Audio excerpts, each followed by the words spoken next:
When a Syrian arrived at the border with Israel, his condition was as if a soldier was wounded, we would call a helicopter because it's far away. It's a border. We're far away from a hospital. The Syrian would receive the same treatment itself. Hello and welcome to State of a Nation. I'm Eylon Levy. We are back with part 2 of my fascinating conversation with Sergeant Major Guy M., author of the upcoming book, The Rescue. Full disclosure, my translation. Guy was there on the ground on October 7th as a member of Israel's elite Special Forces Unit 669. He was saving lives under fire, and his book brings you an eyewitness account for a first draft of history of how Israel's citizens responded on that dark day. We got swept away in conversation and felt we wouldn't be doing it justice if we cut it down. So Guy becomes the first guest since Douglas Murray to have a two-parter, an episode split in two. If you haven't watched part 1 and you're following on YouTube or another video platform, you'll notice we're not showing his face, we're recording from over his shoulder to protect his identity so we can speak freely.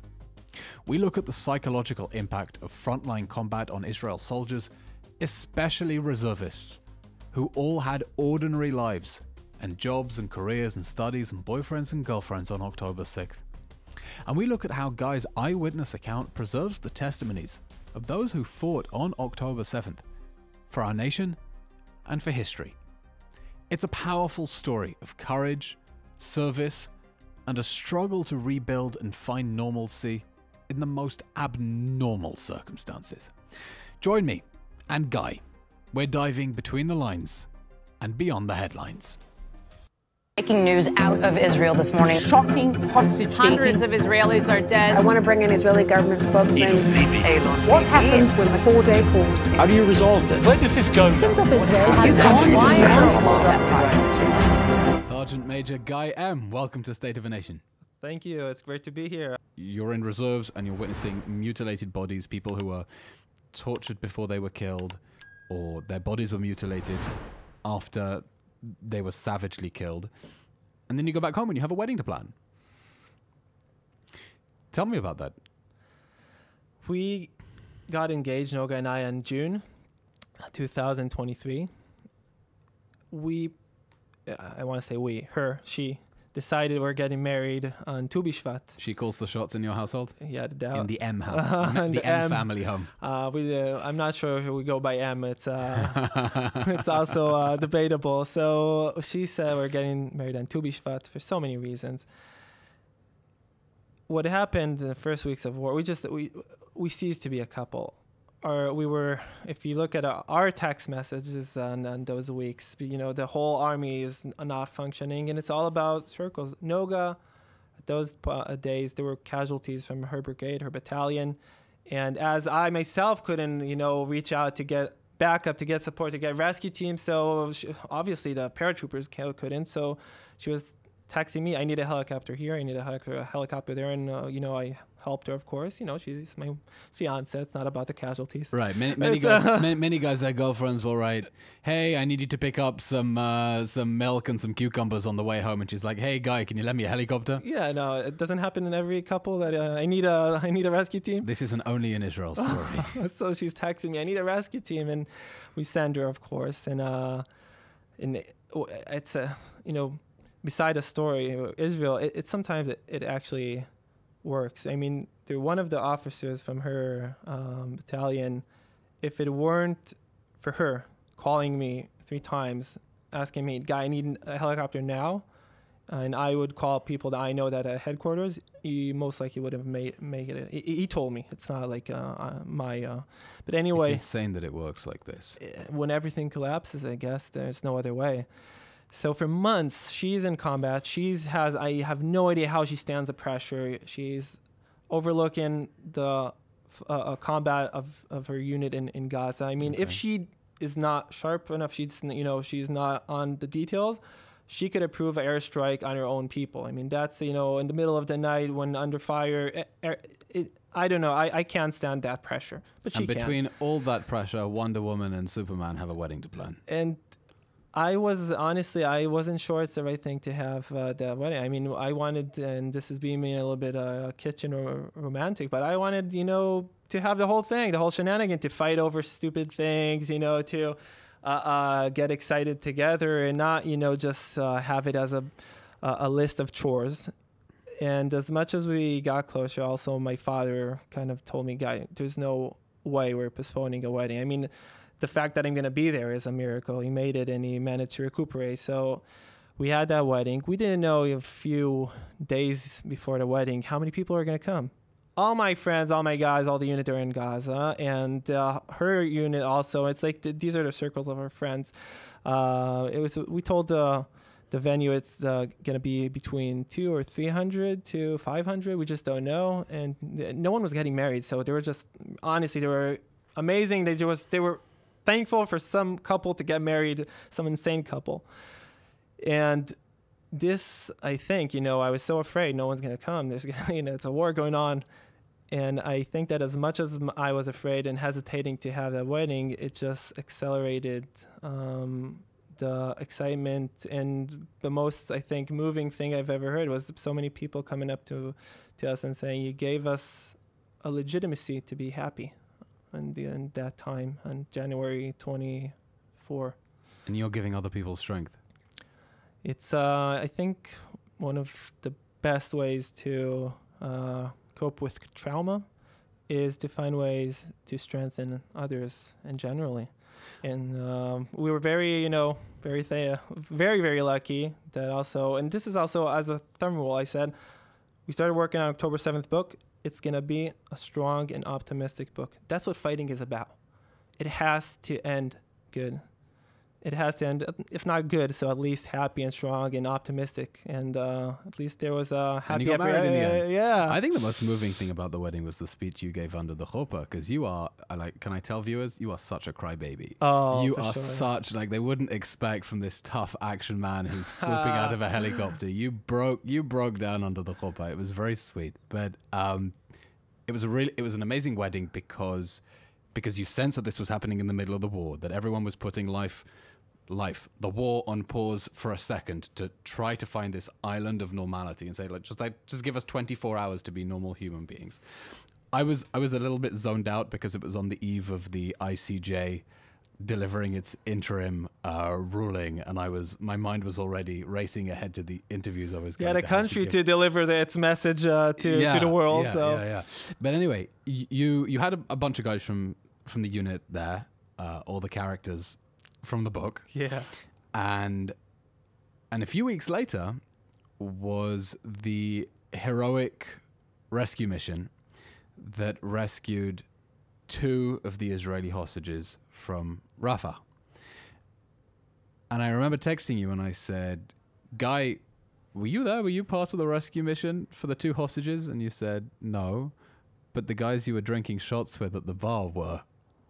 And it was surreal that one day we're dancing at a wedding, the next day they're swooping out of a helicopter and rescuing hostages. So what can you tell me about that operation within the rules of what you're allowed to say?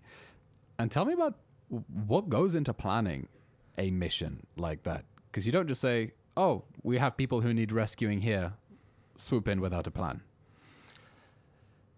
One of the best things about, and I'm not objective at all, but serving in 669 is the best service in special forces in the army. We have another episode with a reservist in Duvdevan, so be careful what you say. Okay. So we'll let the whoever's listening to decide.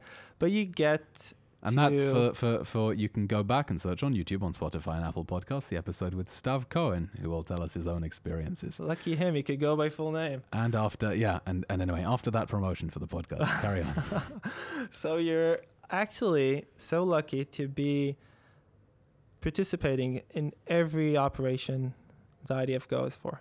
Far, close, whether it's, and there's many operations going on in Gaza on a constant basis to try and allocate and rescue. Many of them the public doesn't hear about for so many reasons. And of course, we have we're 7 front war now, or 8 or 9, or we went down. What's the score? 8 includes the diaspora, but it also includes 8 because you have Gaza, which is still raging. It's an insurgency. Hezbollah, where as we record, we're in the transition phase towards the ceasefire. The Houthis, who keep lobbing ballistic missiles at us. In fact, the week we record, we've had 3 nights this week in which the Houthis have woken us up between 2 and 4 in the morning with another ballistic missile attack, sending millions of Israelis to shelter. So a little bit sleep deprived at the moment. Heavier makeup than usual in this episode. We have the Iraqi militias. We have the Syrian issue. We have the Iranian regime itself. And I always forget we still have the issue with the Palestinian terrorism in the West Bank, Judea and Samaria. Yeah. Then you also have attacks on Jews and Israelis around the diaspora. And of course, they're trying to open a new front on Jordan and to rope in the Taliban and Algeria. But 8 for now. Anyway, I digress. So we're very, very lucky. I mean, it's like 669 is a tiny unit. We're talking every year, 30 guys graduate almost 2 years pipeline.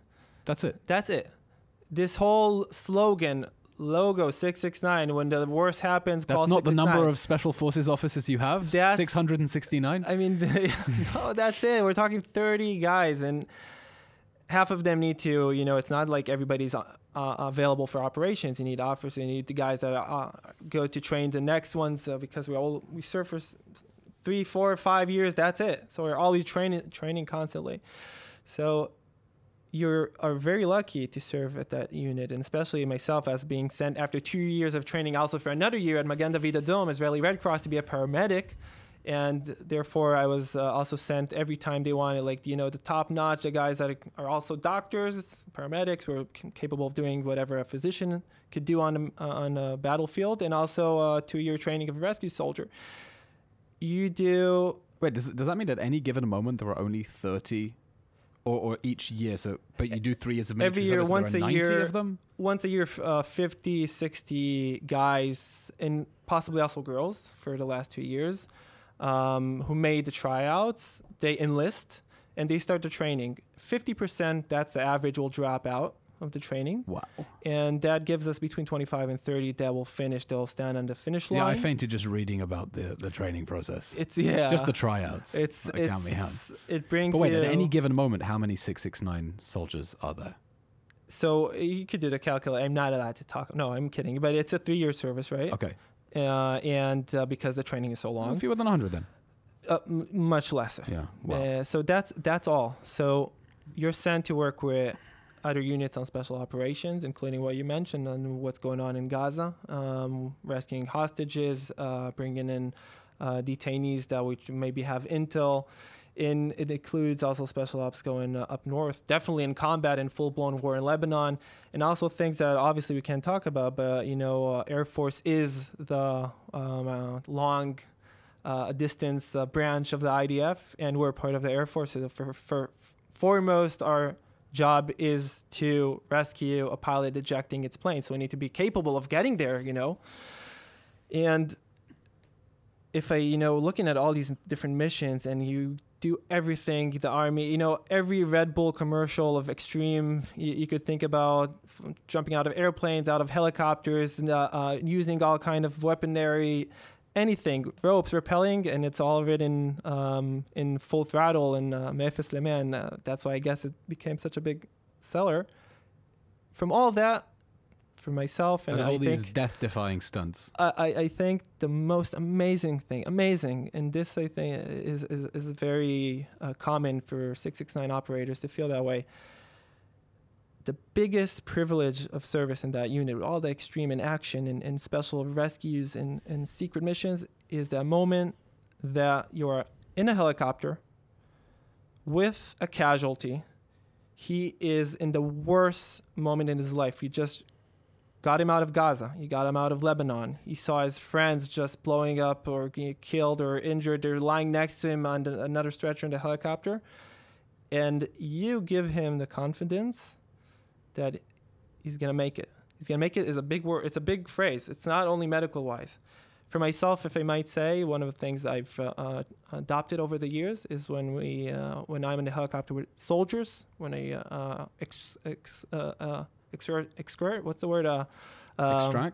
Extract, sorry. When I extract the soldier from the battlefield, before we land in the helipad at the hospital, if he's still conscious, I give him back his rifle to hold it when we land there, because there is something that I feel when I see it, the pride and dignity of a soldier, because he's a hero, and then he comes on a stretcher. I just took all his clothes off to see if there's injuries. He's all naked and shivering because it's freezing.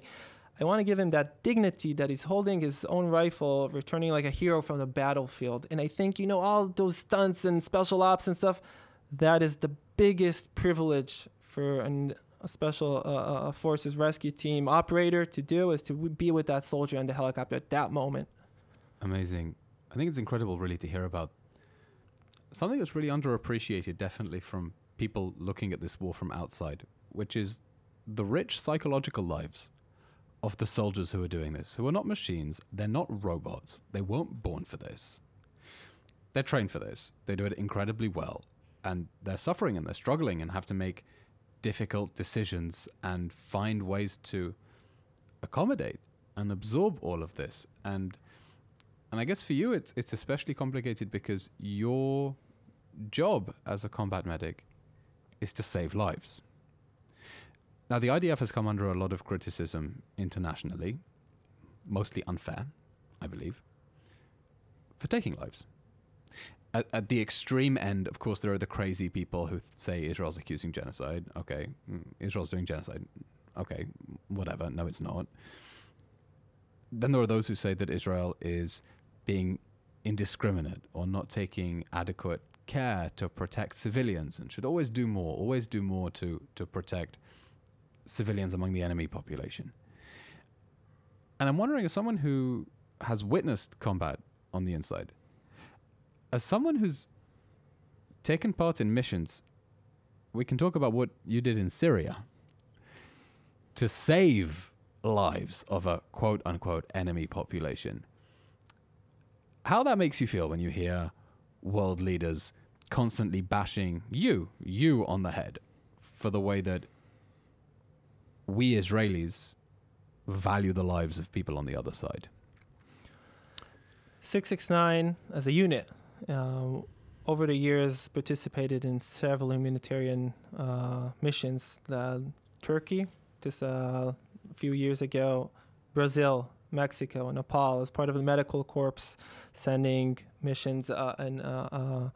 In Syria is a whole different story, and because it became kind of obvious that Israel is the first one to send the biggest plane to Haiti when in their need. But with Syria, when the civil war started in 2011, sorry, at some point, casualties from Syria started arriving at the border with Israel.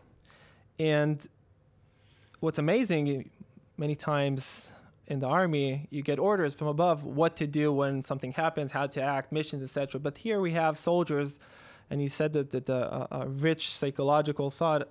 We have teams of soldiers that are just, on the border. They're infantry brigades. That's their routine, and they meet casualties on the other side of the fence asking for help, and they need to decide. Well, what do? They call their officer. Can we let them in? Right? That's how stuff begin, and months, years later, it became one of the most, for myself talking, intriguing episodes in Israeli military relationship in Syria, when Israel has treated thousands of casualties from the Syrian war. And this is Operation Good Neighbor. Good Neighbor, that's the name. It got all these names. We had tried all kinds of methods. Operation Doctor's Visit. Yes, and so many names, but Good Neighbor was like what people remember. And 669, of course, as definition in the medical corps, when you see a casualty, you look at the medical condition, period. That's how I was taught in the military Bahad Esel, the military medic course, and the paramedic. It's always, you don't see who it is, you see the medical condition. Meaning, when a Syrian arrived at the border with Israel, his condition was as if a soldier was wounded, we would call a helicopter because it's far away. It's a border. We're far away from a hospital. The Syrian would receive the same treatment itself. They're approaching the border, the Israeli border, and we as Israel are taking them in and taking them for medical treatment. Them in, sometimes dozens of them, in the middle of the night because they arrive at dark. Assad tried. Assad, who knows where he is now? Moscow, I think. Moscow. So Assad was trying to avoid them from reaching out to Israel. It looks really bad, right? So he was trying to kill them and shoot them on the way. They would arrive hiding, concealing their identities at night, afraid in a way that I can't even describe. And the infantry soldiers protecting the border, when they would bring them in, they would do a quick evaluation and they would send a helicopter if needed. They would call 669 and say, well, this is the best medical unit in the IDF. Well, it needs a helicopter, this poor Syrian casualty. For so many years, between 2011, 2018, it was, sometimes on not even a weekly, sometimes on a daily basis, my team and I, we were launched on helicopters to the Golan Heights. Sometimes it would be a mass casualty incident of dozens of Syrians. We would stay on the ground, trying to triage, giving first treating them like, life-saving tourniquets, blood and stuff, and then taking them in the helicopter to the different hospitals in Israel. I think for myself, I'm not even exposed. This is more of Noga's world to the decisions made or not made, depending on if there's innocent people. This is things I hear with Noga when she comes back from reserves and we're making dinner once in a while. So Mrs. M, and she says, she shares with me, stories that she didn't approve an airstrike, or didn't even get from above an approval for an airstrike because there was thought to be civilians in one compound or another. We're talking about the war in Gaza now. Yes. Yeah. Yes. For instance, if there was it's a war, we need to do what we need to do. But if there was no reason, and this is a consideration that it always exists. And the fact that it always exists, this is, 669 rescuing Syrians. I hope one of the guys that we brought thousands, so I hope one of them now is in the government of the Syrian. So I wanted to ask you about this. Look, let's first of all park the thought about how painful it is to hear people accusing us of not valuing human lives when you see the extent to which the IDF is going to take into account the presence of civilians and minimize harm to them, even when Hamas is fighting out of those compounds. But Israel treated thousands of Syrians in hospitals. And now we're in a situation where Israel's taken a narrow buffer zone on the Syrian side of the Golan Heights, warning the Al-Qaeda offshoot that's taken over Syria, keep away from the border. We don't want to fight with you, but don't mess with us. I'm optimistic that there's potential for Syria to become a neutral country because it doesn't want Iran on its soil either, because they have enough to be worried about building Syria that they don't want to start picking a fight with Israel. And when they look at Hezbollah and Hamas, they realize it's not worth it. But within all that, you have thousands of people. And when you take into account the first circles of their families, many more thousands of people who had direct experience of receiving life-saving aid from Israelis, from Israeli soldiers. I wonder how you think that will affect how they engage with Israel given Syria's future now. I know we're jumping from asking about your personal experience to, whoa, let's zoom out and give me your take on the news, but you saw it with your own eyes. It's not only that. If we'll talk even more generally, we treat Palestinian casualties from Western Israel, from Gaza, from the West Bank, and from Gaza. We treat them on a weekly basis. When a Palestinian gets in a car accident in the West Bank, 669 is called. Period. When Palestinians from Gaza, for years, running away from Hamas atrocities many times, came to the border asking for help, 669 was launched to rescue Palestinians from Gaza. It was always, and it still is, about the medical condition. How is it possible I've never heard about For this? months, we would look at the graph of the numbers. There's a briefing every end of the month and 669 head HQ, and the numbers many times were we rescued more Palestinians than Israeli civilians and soldiers together in that month. So that's to say the least. One of the things when we were, when I was writing Full Throttle, Mefes Lemea, at those days, one of the things that... Working title was Full Speed, but we settled on Full Throttle in the end. It's American English. You can't go, it has to be ruined. So one of the Full things Throttle. that we put there on Full Throttle is one story that I would want to share with you. For me, I think it's an example of what's the length that we went rescuing the enemy on those days. We were launched from air base in central Israel to a baby at the Golan Heights, a Syrian baby that just arrived. It was midday. That was like the info we got. And we were flying towards northern Israel in a Black Hawk. I was trying to concentrate on for myself, trying to remember what's the dosage of pharmaceutical therapy that I need to give him if I want to put him asleep and intubate him and stuff, because I don't remember that. It's like a milligram and stuff. And I couldn't concentrate because on the comms, on the radio, I was hearing HQ telling our pilots to fly, we'll call it a tactical altitude, lower towards the ground. So on the Syrian radar, they won't be able to see us because there were threats, like really intelligence, concrete threats that they're going to try to shoot a missile at a helicopter arriving towards the Syrian border. You don't want the Syrian army to know that you're flying in to rescue a Syrian baby. Exactly. And I just couldn't, hold that in my mind. What the heck is going on in this neighborhood? I imagine that the uncle of that baby is standing on a hill nearby the border and is just aiming towards us his missile as we're approaching. And we were really terrified that they'll hit us. We landed there, we did what we had to do, and that baby was like 2, 3 years old. He was like in a terrible condition. Yeah. Terrible condition. His mother brought him to the border, a very young Syrian, and there was a huge dilemma what to do there with the mother because our direct orders were just to get the baby. We were really afraid that Assad or the militias there are trying to bring terrorists into Israel as casualties or refugees, etc. So we ended up bringing the mother with us, seeing her in our own eyes. It was a decision we made.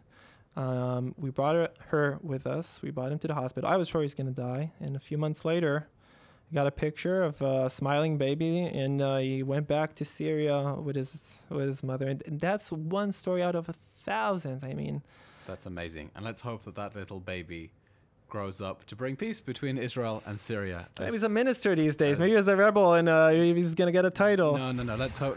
Let's hope he's going to make peace with us, and we can have peace in the Middle East. Guy, we're talking about 2 books. The first book that is coming out in English is The Rescue, October 7th, through the eyes of Israel's elite pararescue forces. The second one is Full Throttle, which is the original book about the experience of being pararescue operative before October 7th. What's the schedule for release, and where can people buy the books? So The Rescue is going to be online everywhere and in stores in the United States towards March 2024, and published by Wicked Sun. By Wicked Sun, yes, amazing Wicked Sun publishers. And further on the road, the second half of 2025, Full Throttle is going to be released. We switched between them, and Baby Book became the first book to come out. And it's a great opportunity to say, thank God you weren't spokesman of the government when you considered doing Full Throttle. Otherwise, there was no chance.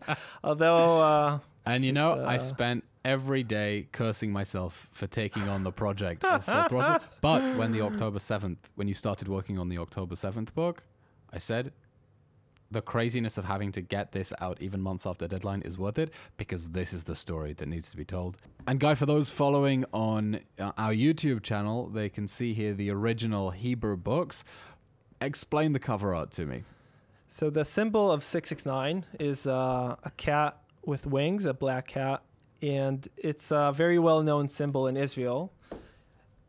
Everyone knows that a black cat means 669, and that cat with its wings around, it has green eyes. That's how this book, when the first one, Memphis Lemea, it's supposed to be cat's eyes? Yeah. I thought it was night vision goggles. So it's, we could play with it, but there's a helicopter inside, so everyone kind of understands, well, okay, this is 669. So it's like this slight hint.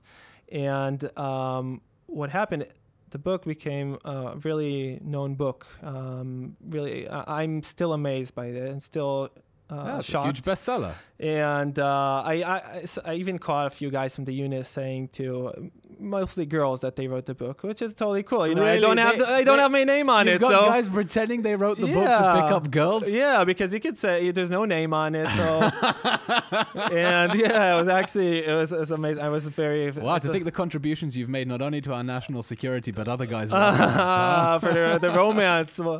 For the stories. And what happened with October 7th when it came out, so because there's such a big crowd that knows the first one, it had to be related from the Yediot publishers, the publishing company in Israel, and that's how October 7th got those eyes. But since this is perhaps the biggest or most terrible thing that happened to Jews and Israelis, and maybe for the good, hopefully. So it got this red, strong. The same cover art, just in red, and the English edition is different. It's an amazing image of you looking proper badass, stepping out of a helicopter, right? Well, that's I needed to go to the gym a bit more to pop it up here, and. But there's a slogan: "Soldier is all about how you look. It's not about what you know." It's about what you write. Guy, thank you for coming. Toda rabah. And that brings us to the end of part B of our engrossing episode with Sergeant Major Guy M., a Special Forces medic from Israel's elite 669 Rescue Unit. He's here to talk about his books, The Rescue and Full Throttle, both translated by yours truly. The Rescue out now, Full Throttle later in the year. As always, if you enjoy these episodes, find them enlightening and informative, please subscribe on Apple Podcasts, YouTube, Spotify, wherever you get your podcasts. Share the link with friends, family, give us a like, and on all the social media platforms. It really does help to help us get the message out and to get amazing stories like Guy's out to a wider audience. So from me here in the studio, thanks for joining us.